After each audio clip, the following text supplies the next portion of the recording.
Example 7.5 बेटा, पहले तो अब आपको इक्वेशन ऑफ मोशंस क्लियर है। तीन इक्वेशन ऑफ मोशन क्या क्या है आपकी, v equals to u plus a t, s equals to u t plus half a t square, and third equation आपकी v square minus u square equals to 2as। और इन symbols का meaning क्या क्या है, v का मतलब final velocity, v का मतलब फाइनल वेलोसिटी, और सारे सिंबल स्मॉल लेटर्स में आपके। u का मतलब इनिशियल वेलोसिटी, a का मतलब एक्सेलरेशन, t का मतलब टाइम, और s का मतलब डिस्टेंस ट्रेवल्ड या डिस्प्लेसमेंट या टोटल डिस्टेंस ट्रेवल्ड। क्लियर? ठीक है। अब ध्यान से, तीन इक्वेशन ही क्यों हैं, एक ही इक्वेशन क्यों नहीं बनाई? क्योंकि तीनों इक्वेशन में अगर आप देखोगे तो अलग अलग वेरिएबल्स यूज हो रहे हैं। इसमें चार वेरिएबल कौन कौन से यूज हो रहे हैं, v, u, a और t। इसमें s, u, a और t, ठीक है। और इसमें v, u, a और s। तो इस टोटल आपके पांच वेरिएबल हैं, that is v, u, a, s और t। पांच वेरिएबल में से हर इक्वेशन में चार चार वेरिएबल्स यूज हो रहे हैं, देखो। क्लियर? यानी जो वैल्यूज हमें पता होगी उसके अकॉर्डिंग हम इक्वेशन यूज करेंगे और फिर उसको सॉल्व करेंगे। क्लियर हुआ? तो इसलिए तीनों इक्वेशन आपके लिए जरूरी हैं। नाउ एग्जांपल 7.5 बेटा, इस बेसिस पे देखो, अ ट्रेन स्टार्टिंग फ्रॉम रेस्ट। ये भी चीज लास्ट टाइम मैंने आपको बताई थी, अगर कोई ऑब्जेक्ट रेस्ट से स्टार्ट होगा तब आपका u जीरो हो जाएगा। v कब जीरो होगा, जब कोई फाइनली रेस्ट पे आ रहा होगा, यानी स्टॉप आपने कोई चीज की, ब्रेक सप्लाई की, तो वो फाइनली रुक गया, तब वहां पे आपका v इक्वल्स टू जीरो हो जाएगा। और एक्सेलरेशन कब जीरो होगा, जब आपका ऑब्जेक्ट कांस्टेंट स्पीड से चल रहा है, जब आपका ऑब्जेक्ट कांस्टेंट स्पीड से चल रहा है। एक्सेलरेशन की डेफिनेशन याद करो, क्या थी आपकी, change in velocity with respect to time. अगर चेंज इन वेलोसिटी नहीं हो रही है तब एक्सेलरेशन जीरो हो जाएगा। यानी वेलोसिटी चेंज नहीं होने का मतलब कि आपकी जितनी वेलोसिटी उतनी ही कंटिन्यू हो रही है, यानी कि v इक्वल्स टू u हो जाएगा, एक्सेलरेशन जीरो होने का मतलब। क्लियर? देखो, अगर v और u जीरो सेम कर दें, सेम कर देंगे तो क्या हो जाएगा, इधर जीरो, तो जीरो इक्वल्स टू a आ जाएगा आपका। क्लियर? याद रहेगा। Now example 7.5, a train starting from rest attains a velocity of 72 kilometre per hour. तो पहले तो उसकी इनिशियल वेलोसिटी, पहले क्वेश्चन में आपको क्या देखना है बेटा, जो जो वैल्यूज आपको दी हुई हैं उनको हम लिखते जाएंगे। इनिशियल वेलोसिटी क्या हो जाएगी, 0 मीटर पर सेकंड, और ऐसा यूनिट्स में ही रखेंगे। नाउ 72 किलोमीटर पर आवर उसकी क्या है, फाइनल वेलोसिटी। क्यों? क्योंकि जीरो रेस्ट से स्टार्ट हुई और रेस्ट से स्टार्ट होके वो 72 किलोमीटर पर आवर पे आ गई। क्लियर? तो 72 किलोमीटर पर आवर को हम पहले क्या करेंगे, मीटर पर सेकंड में कन्वर्ट करेंगे।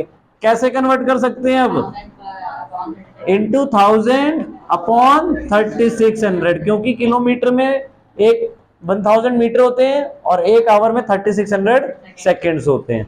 क्लियर? नाउ दो जीरो कैंसिल आउट, यहां से ये 2 से कट करेंगे तो 5/18 आ जाएगा। और 18 की टेबल अगर आपको याद है तो 18 की टेबल में 72 कब आता है, 4 पे, तो 4 5 20 मीटर पर सेकंड, ये आपकी फाइनल वेलोसिटी हो गई। क्लियर?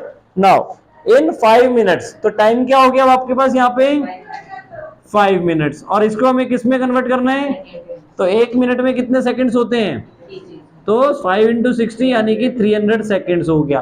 क्लियर? क्या पेज पलट रहे हो आप, 7.5 एग्जांपल निकालो ना। हाँ, नाउ इसके बाद बेटा हमें क्या निकालना है, assuming that their acceleration is uniform. Acceleration क्या है आपकी, यूनिफॉर्म है। और अगर आप इन इक्वेशंस को भी ध्यान से पढ़ोगे, these equations are for uniformly accelerated motion. ये इक्वेशन हम तभी यूज करेंगे जब आपका एक्सेलरेशन यूनिफॉर्म होगा। क्लियर? नाउ क्या निकालना है अभी इसमें, फर्स्ट एक्सेलरेशन निकालना है। सो एक्सेलरेशन निकालने का फॉर्मूला आपका v minus you upon T. तो देखो, फॉर्मूला भी हम यूज कर सकते हैं अगर v, u और t देखो हमें पता है। क्लियर? अदरवाइज आप इक्वेशन भी यूज कर सकते हो। अब इक्वेशन अगर हमें यूज करनी हो तो सोचो कौन सी करेंगे। अब तीन चीजें वो देखो जो हमें पता है, u पता है, v पता है, t पता है। क्लियर? तो अगर हम फर्स्ट इक्वेशन देखें, v, u और t आ रहा है इसमें। क्लियर? एक अननोन a है हमारा, तो इस इक्वेशन को यूज कर सकते हैं। इन दोनों को यूज नहीं करेंगे, बताओ क्यों? क्योंकि इन दोनों में एस आ रहा है और एस हमें नहीं पता, और एस के साथ साथ ए भी नहीं पता, तो दो अननोन हो जाएंगे वहां पे। क्लियर? इसीलिए हमें 3 इक्वेशंस दी हैं। आया समझ में कि हम अपने आप से चूज कर सकते हैं कौन सी हमारी बेस्ट इक्वेशन, और उसको से डायरेक्ट हम आंसर निकाल सकते हैं। तो एक्सप्रेशन निकालना है सपोज, देखो तो फर्स्ट इक्वेशन से निकालते हैं। चलो देखो, v equals to u plus 80। अब v की वैल्यू क्या है? 20, u की वैल्यू 0 प्लस a की वैल्यू हमें नहीं पता, t की वैल्यू क्या है? 300। अब 0 प्लस समथिंग वही रहेगा, ठीक है, यानी 300 a हो गया, 0 हट गया हमारा। यहां तक क्लियर? अब a निकालना है तो 300 को क्या करें? वहां जाके शिफ्ट करेंगे तो डिवाइड हो जाएगा, क्योंकि यहां मल्टीप्लाई हो रहा है, तो वहां जाके 20/300। ठीक है, ये ध्यान रखना कि जिसको शिफ्ट करा रहे हो वो नीचे गया, ये नहीं बड़ा छोटा देख के आपने ऊपर नीचे कर दिया। क्लियर? 0 0 कैंसिल आउट, 2 से ये कट हुआ तो 1/15। सो एक्सेलरेशन हम लिख सकते हैं 1/15 आ गया, और यूनिट मीटर पर सेकेंड स्क्वायर। यहां तक क्लियर बेटा सबको? एक्सेलरेशन आ गया। अब सेकंड पार्ट में देखोगे आपको डिस्टेंस भी पूछा है, distance travelled by the train for attaining this velocity. तो डिस्टेंस के लिए अब हम कौन सी इक्वेशन यूज करें बताओ? अब यहां पर हम सेकंड या थर्ड दोनों में से कोई भी यूज कर सकते हैं। क्यों? क्योंकि हमारे पास एस निकालना है, यू, ए और टी तीनों हैं। यहां पर भी देखोगे तो वी, यू और ए तीनों हैं। क्लियर? तो ये अब आपकी चॉइस है कि सेकंड इक्वेशन यूज करो या थर्ड। क्लियर? थर्ड आपकी थोड़ी सी इजियर है क्योंकि वहां पे फ्रैक्शंस नहीं है, तो हम थर्ड यूज कर रहे हैं, v square minus u square equals to 2as से। क्लियर? एस निकालना है हमें, सो वी की वैल्यू क्या है? 20 का square minus u square, you क्या है? 0 का स्क्वायर इक्वल्स टू 2as। ए क्या आया था आपका? 1/15 इंटू एस। 20 का स्क्वायर 400 और 0 का स्क्वायर 0, और 0 को माइनस कर दे तो वो वही नंबर रहेगा 400 ही, तो 400 सीधे लिख रहे हैं हम। यहां क्या हो गया? 2/15 इंटू एस। अब एस निकालना है तो 2/15 को उधर भेजा, क्या हो जाएगा? इंटू 15/2 हो जाएगा। अब ये 2 इससे कटा, 200। अब 200 इंटू 15 करेंगे तो कितना आ जाएगा? 3000 इक्वल्स टू एस, और 3000 क्या आया? मीटर, यानी डिस्टेंस क्या है आपका? 3000 मीटर। इसको अगर आप किलोमीटर में लिखना चाहते हो तो कितना हो जाएगा? 3 किलोमीटर। क्लियर? उसके बाद लास्ट में बेटा एक चीज ध्यान रखना, पूरा आंसर प्रॉपर वे में लिख देना कि एक्सेलरेशन 1/15 मीटर पर सेकेंड स्क्वायर आया और डिस्टेंस हमारा 3 किलोमीटर आया। आगे समझ में? न्यूमेरिकल किस वे में अटेम्प्ट करना है आपको, क्वेश्चन में ढूंढना है क्या क्या चीजें पता है, फिर जो फाइंड करनी है उसको लिखना है, और फिर उसके अकॉर्डिंग इक्वेशन दिमाग में सोचनी है। चाहे आप रफ में लिख के प्रॉपरली सोच सकते हो स्टार्टिंग टाइम में, ठीक है, क्योंकि इक्वेशन गलत यूज की तो आंसर आपका अपने आप रॉन्ग हो जाएगा। क्लियर? अदरवाइज फंस भी जाओगे कि सॉल्व भी करते जाओगे, टाइम भी निकल जाएगा, मार्क्स तो गए हाथ से। क्लियर? तो इक्वेशन ध्यान से अप्लाई करनी है आपको। क्लियर? अब इसी तरह एग्जांपल 7.6 और 7.7 है आपके, ठीक है, फटाफट जल्दी से कर लो इसे। एग्जांपल 7.6, 7.7 और इसके बाद जो 5 क्वेश्चन है ये आप अपने आप ट्राई करोगे, नहीं आएंगे नेक्स्ट क्लास में हम डिस्कस करेंगे इसे, ठीक है। नाउ चलो आगे आते हैं। अब uniform circular motion. Uniform circular motion का मतलब क्या है बेटा? अब देखो यहां पे यूनिफॉर्म वर्ड आ रहा है। यूनिफॉर्म मोशन आप सबने पढ़ा था। यूनिफॉर्म मोशन क्या होता था? जब ऑब्जेक्ट अपनी कांस्टेंट स्पीड से आगे बढ़ रहा है, क्लियर, तब हम उसे यूनिफॉर्म मोशन बोलते थे। जब आपका ऑब्जेक्ट इक्वल डिस्टेंस कवर कर रहा है in equal interval of time में, क्लियर, तब यूनिफॉर्म सर्कुलर मोशन क्या हो जाएगा? यूनिफॉर्म सर्कुलर मोशन का ऑब्जेक्ट, जब ऑब्जेक्ट एक सर्कुलर पाथ पे मूव कर रहा है with a uniform speed, when an object moves in a circular path with a uniform speed, with a uniform speed, तब उसे हम क्या बोलेंगे? Uniform circular motion. क्लियर हो गया? अब ये बताओ कि ये एक्सेलरेटेड मोशन होगा या नहीं होगा? एक्सेलरेटेड मोशन हम किसे बोलते थे? जिसमें वेलोसिटी चेंज होती थी। अब वेलोसिटी का मतलब क्या है आपके लिए बताओ? Speed with direction. अब अगर हम यहां पर बात करें सपोज किसी भी पॉइंट पे, अब इस पॉइंट पे आने के बाद ऑब्जेक्ट ऐसे जाना चाहिए था, क्या हो रहा है? उसकी डायरेक्शन चेंज हो रही है थोड़ी सी, फिर वो यहां पे आ रहा है। अब यहां से बात करें तो ऐसे चला जाना चाहिए था, फिर डायरेक्शन चेंज हुई, इस तरफ आ गया, फिर यहां से ऐसे चला जाना चाहिए था। तो हर पॉइंट पे क्या हो रहा है? इसकी डायरेक्शन चेंज की जा रही है। यूनिफॉर्म सर्कुलर मोशन में क्या हो रहा है? डायरेक्शन चेंज हो रही है at every point on the circle. Clear? और डायरेक्शन चेंज हो रही है, इट मींस वेलोसिटी सेम रहेगी या चेंज होगी? चेंज होगी। वेलोसिटी आपकी दो चीजों के ऊपर डिपेंड करती है, speed and direction. Speed and direction. तो स्पीड तो चेंज नहीं हो रही, बट डायरेक्शन चेंज हो रही है। क्लियर? देयरफॉर हम इसे कौन सा मोशन बोलेंगे? Accelerated motion. कौन सा मोशन? ठीक है, स्पीड तो इसकी कांस्टेंट है, बट डायरेक्शन चेंज हो रही है। ठीक है, its direction is changing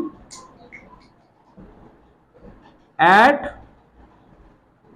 every point on the circle.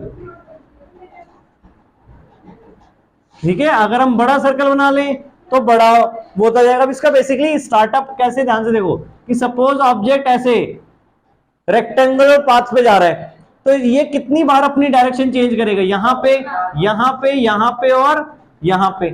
अब रेक्टेंगल की जगह हम हेक्सागन बना दें। हेक्सागन सबको क्लियर है? 6 साइडेड फिगर। तो अब सर्कुलर में क्या हो रहा है? सर्कुलर में कौन सी फिगर है? अब हेक्सागन में देखो, अगर हम और बड़ी बड़ी फिगर करते जाएंगे तो वो धीरे धीरे एक सर्कल में कन्वर्ट हो जाएगा। क्लियर? नंबर ऑफ साइड्स अगर हम पॉलीगन की बढ़ाते जाएंगे तो वो किस में कन्वर्ट हो जाएगा? सर्कल में। तो सर्कल में क्या है? एंडलेस पॉइंट्स हैं। कितने पॉइंट्स हैं? एंडलेस। एंडलेस मतलब जो कभी खत्म ना हो, बहुत ज्यादा। क्लियर? ठीक है, तो इसलिए हम यहाँ पे कितनी जगह आपकी डायरेक्शन चेंज होगी? बहुत सारी जगह पे, यानी एट एवरी पॉइंट पे आपकी डायरेक्शन चेंज हो रही है बेसिकली। क्लियर? और डायरेक्शन चेंज हो रही है, therefore its velocity is also changing. Its velocity is changing, so it is an example of N accelerated motion. किसका एग्जाम्पल है ये? एक्सेलरेटेड मोशन का। ये क्वेश्चन बहुत इंपॉर्टेंट आता है कि why circular motion, uniform circular motion is called an accelerated motion. तो रीजन इज दिस कि इसकी हर पॉइंट पे डायरेक्शन चेंज हो रही है, जिसकी वजह से वेलोसिटी चेंज हो रही है। क्लियर? दैट्स व्हाई हम इसे क्या बोल रहे हैं? एक्सेलरेटेड मोशन बोल रहे हैं। क्लियर हुआ यूनिफॉर्म सर्कुलर मोशन? अब सपोज सर्कल का रेडियस r है, ठीक है, और वो t टाइम में, कितने टाइम में? t टाइम में पूरा सर्कल कवर कर रहा है। अब हमें स्पीड की वैल्यू निकालनी है इसमें, तो कैसे निकालेंगे? अब ये पोर्शन अगर हम देखें, यहां से यहां तक वापस आना क्या है? डिस्टेंस क्या होगा? Circumference of the circle. Circumference of circle क्या होता है? 2 पाई आर। तो कितना डिस्टेंस कवर किया? 2 पाई आर। कितने टाइम में? t टाइम में। तो वेलोसिटी हम ऐसे निकाल सकते हैं यूनिफॉर्म सर्कुलर मोशन में, वेलोसिटी या फिर स्पीड, कि वो कितनी कांस्टेंट स्पीड से मूव कर रहा है। Circumference upon time, time taken in completing one circle. एक सर्कल कंप्लीट करने में कितना टाइम लगा, वो t लेना है, और ये सरकमफ्रेंस ऑफ सर्कल लेना है। Clear? Uniform circular motion note कर लो ध्यान से। आपकी जो फोर्स रिस्पॉन्सिबल होती है यूनिफॉर्म सर्कुलर मोशन के लिए, वो कौन सी होती है? Centripetal force. सेंट्रीपिटल फोर्स का मतलब जो फोर्स सेंटर से अप्लाई होती है। अब सपोज आपने एक स्टोन सपोज बांध लिया एक धागे में और ऐसे घुमा रहे हो, ठीक है, कई बार देखा होगा ना, अगर कोई चीज गोल घुमानी हो तुम्हें तो क्या करते हो? हाथ थ्रेड से बांध लिया उस चीज को और ऐसे करोगे तो गोल गोल घूमना स्टार्ट कर देगा, ठीक है, या ऐसे करके भी घूमता है। क्लियर? तो वहां पे अब फोर्स कहां से अप्लाई कर रहे हो आप? उसके सेंटर से। तो उस फोर्स को हम क्या बोलते हैं? Centripetal force. सेंट्रीपिटल फोर्स मतलब जो सेंटर से अप्लाई हो रही है फोर्स फॉर सर्कुलर मोशन, तो उस फोर्स को हम क्या बोलते हैं? Centripetal force. तो चैप्टर कंप्लीट है आपका। Now back exercise